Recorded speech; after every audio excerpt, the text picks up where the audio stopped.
Bonjour. Après avoir abordé l'autre jour le premier point, le royaume des cieux, dans le nouveau thème à savoir « Repentez-vous, le royaume des cieux est tout proche » de l'Évangile selon saint Matthieu au chapitre 4 verset 17 et l'appel au repentir à la conversion. Voici le deuxième point que nous avons commencé à pénétrer, à savoir l'intervention divine dans la réalisation du royaume, où nous nous sommes arrêtés l'autre jour sur ce que nous appelons communément dans le jargon théologique le secret messianique, où Jésus impose un silence sur son identité, soit aux démons, soit aux miraculés, soit comme par exemple les lépreux, ou encore soit aux apôtres eux-mêmes. Aux démons, Jésus dit par exemple « tais-toi et sors de lui ». Aux miraculés, Jésus leur dit, comme par exemple aux lépreux, « garde-toi de ne rien dire à personne ». Mais va te montrer. Ou encore, Jésus dit aux apôtres eux-mêmes, après la transfiguration, comme les apôtres et Jésus descendaient de la montagne, Jésus leur ordonna de ne raconter à personne ce qu'ils avaient vu, si ce n'est quand le Fils de l'homme serait ressuscité d'entre les morts. Oui, souvent, nous aussi, nous faisons par moments l'expérience inouïe de la grâce divine dans notre cœur, dans notre vie de foi, lors d'une retraite, lors d'une récollection, et nous sommes là sans pouvoir dire, sans pouvoir mettre des mots justes sur ce que nous venons de vivre. Comment les autres pourront-ils comprendre l'incompréhension de Dieu pour moi aujourd'hui? Alors oui, il vaut mieux savoir à ce moment-là garder un certain silence pour ne pas buter contre l'incompréhension des autres. Oui, Jésus impose sur son identité messianique une consigne de silence qui sera levée après sa mort. Ce que je vous dis dans les ténèbres, dites-le au grand jour. Ce que vous entendez dans le secret de l'oreille, proclamez-le sur les toits. De l'évangile de saint Matthieu au chapitre 10 verset 27. Jésus n'a pu malheureusement délivrer son message que de façon voilée, parce que ses auditeurs ne pouvaient comprendre son message, comme c'est encore le cas aujourd'hui pour beaucoup de nos contemporains qui n'ont pas besoin de sauveur, ou encore moins d'être sauvés. Mais si Jésus n'a pu délivrer son message d'amour, de libération, de miséricorde que de façon voilée, c'est que lui-même, Jésus,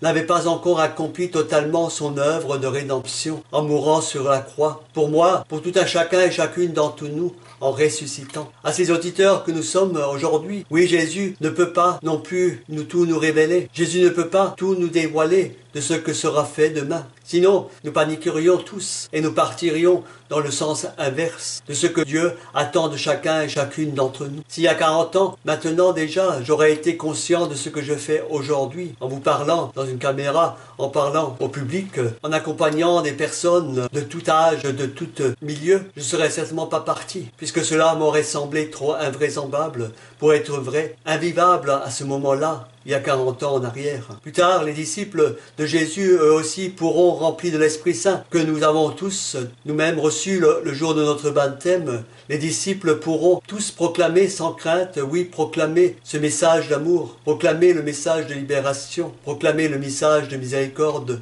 de leur Maître Jésus-Christ. Là est le signe pour nous tous. Suis-je habité par l'Esprit de Dieu ou par l'Esprit de l'adversaire ?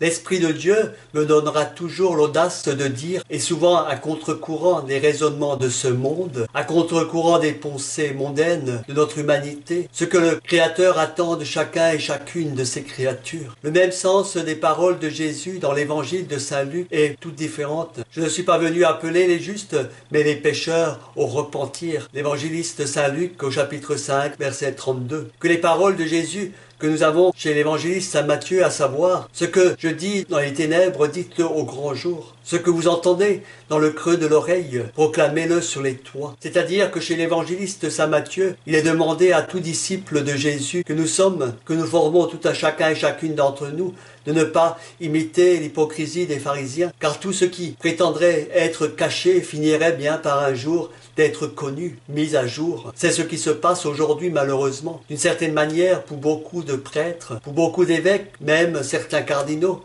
dans notre Église, pour beaucoup de ceux et celles qui les ont protégés en cachant des agissements qui n'étaient pas dignes, même criminels contre autrui. L'évangéliste saint Matthieu demande donc que tout disciple de Jésus sache toujours, et cela nous concerne tout un chacun et chacune d'entre nous, aujourd'hui encore, de parler ouvertement et non pas d'une manière cachée, voilée. Ce sont les commérages, nous dit le pape François, qui détruisent aujourd'hui encore l'Église, qui détruisent la vie de nos communautés chrétiennes, et cela surtout de l'intérieur sournoisement comme un cancer qui ronge un corps tout entier. Les commérages sont comme de la dynamite, nous dit encore le pape François, au sein de la communauté, au sein de l'Église elle-même. Quand le Christ réalise l'intervention souveraine de Dieu d'une façon tout discrète, la masse commune du peuple qui l'entoure se faisait alors du Messie, oui, une idée nationaliste, une idée guerrière, comme Judas qui va livrer Jésus parce que précisément il se trompe lourdement sur la vraie identité du Messie de Dieu. Idée nationaliste, idée guerrière fort bien différente de celle qu'a incarnée Jésus tout au long de ses 3 ans de ministère au milieu du peuple de Dieu, venu habiter notre humanité une nuit sainte de Noël. Oui, un petit enfant emmailloté dans un linge que l'on retrouve au moment où Jésus sera descendu de la croix. L'enfant est couché dans une mangeoire comme l'homme Jésus est couché dans une grotte. Oui, signe à la fois de Noël et de Pâques, fait en présence de la Vierge Marie tous les 2 fois, fils offert pour les autres. Jésus a dû donc user de beaucoup de prudence, du moins en terre d'Israël, pour éviter des mépris fâcheux sur la compréhension de sa mission, sur la manière dont il devait accomplir sa mission, que le Père lui avait confiée de toute éternité. Aussi, la consigne du secret messianique n'est pas un thème artificiellement inventé après coup par l'évangéliste Saint Marc, comme certaines l'ont prétendu. Non, cette consigne du secret messianique répond à une attitude historique de Jésus, même si ensuite l'évangéliste Saint Marc en fait dans son évangile, par rapport aux autres évangiles synoptiques, un thème sur lequel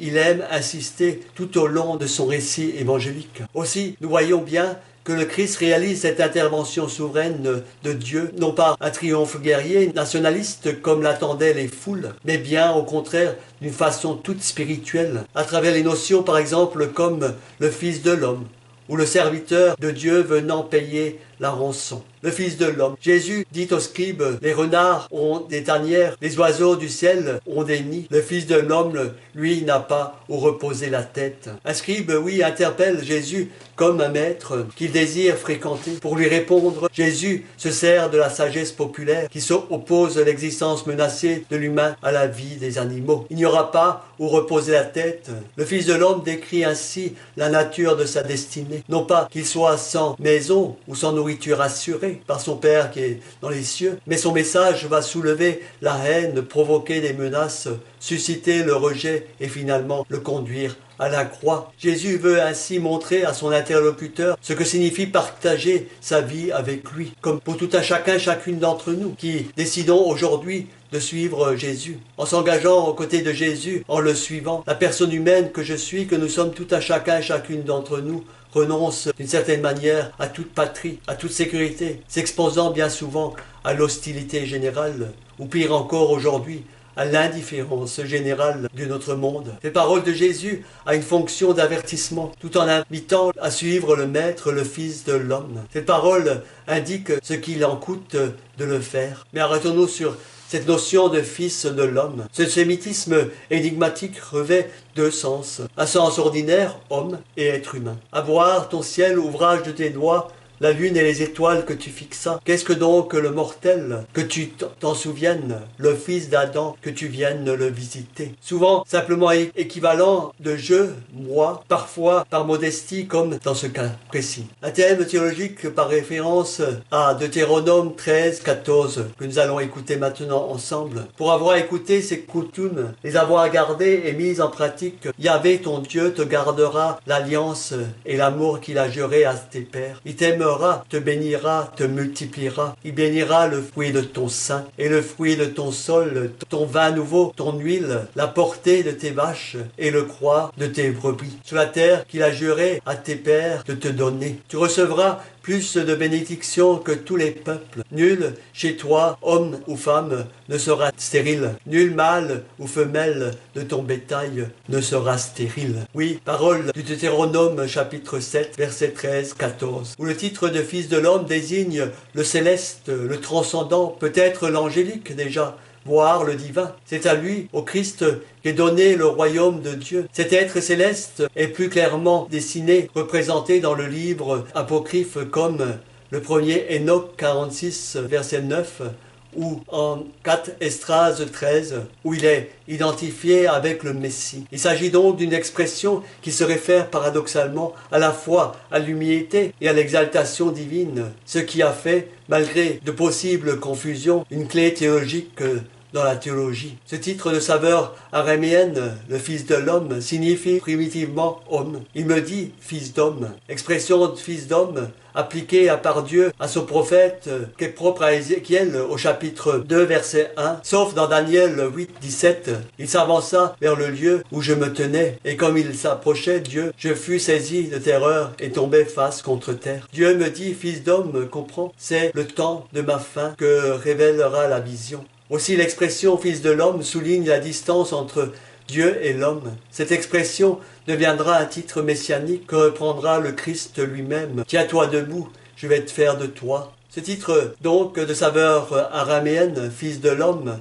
que signifie primitivement l'homme, attirait l'attention par son tour singulier sur l'humilité de sa condition humaine. Mais en même temps, appliqué à Deutéronome 7, verset 13-16, ce titre de saveur araméenne, Fils de l'homme, suggérait de façon mystérieuse mais suffisamment claire le vrai caractère de son messianisme du Christ. Pour avoir écouté ses coutumes, les avoir gardées et mises en pratique, Yahvé, ton Dieu, a gardé l'alliance, l'amour qu'il a juré à tes pères, t'aimera, te bénira, te multipliera. Il bénira le fruit de ton sein, le fruit de ton sol. La vraie déclaration du Christ devant le Sanhédrin devait d'ailleurs dissiper tout équivoque. Mais Jésus se taisait. Le grand prêtre lui dit « Je t'adjure par le Dieu vivant de nous dire si tu es le Christ, le Fils de Dieu. » Tu l'as dit, lui dit Jésus. D'ailleurs, je vous le déclare dorénavant, vous verrez le Fils de l'homme siégeant à la droite de la puissance et venant sur la nuée du ciel. La puissance est un équivalent de Yahvé. Le Christ renonce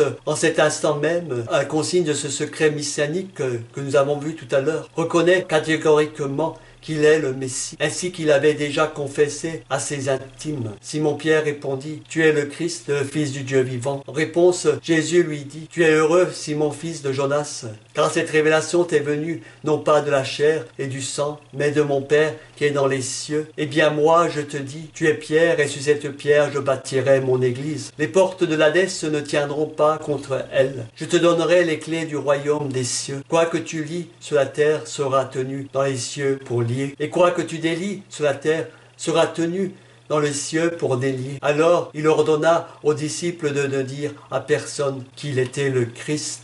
Oui, texte que nous avons médité pendant un mois de l'apôtre Saint Matthieu au chapitre 16, 18, 20. Le Christ se dévoile davantage en se donnant non comme le Messie traditionnel, mais comme le Seigneur du psaume 110 et la personne mystérieuse d'origine céleste entrevue par Daniel. Mais je vais m'arrêter là sur ce fameux texte que nous avons médité pendant un mois, à savoir celui de l'évangile Saint Matthieu au chapitre 16, 18, 20, dans lequel vous pouvez vous replonger si vous voulez. Que la Vierge Marie soit avec vous maintenant, qu'elle vous aide à recevoir le message de Dieu, qu'elle vous donne sa paix, sa force intérieure pour continuer votre chemin de vie et d'amour. Merci.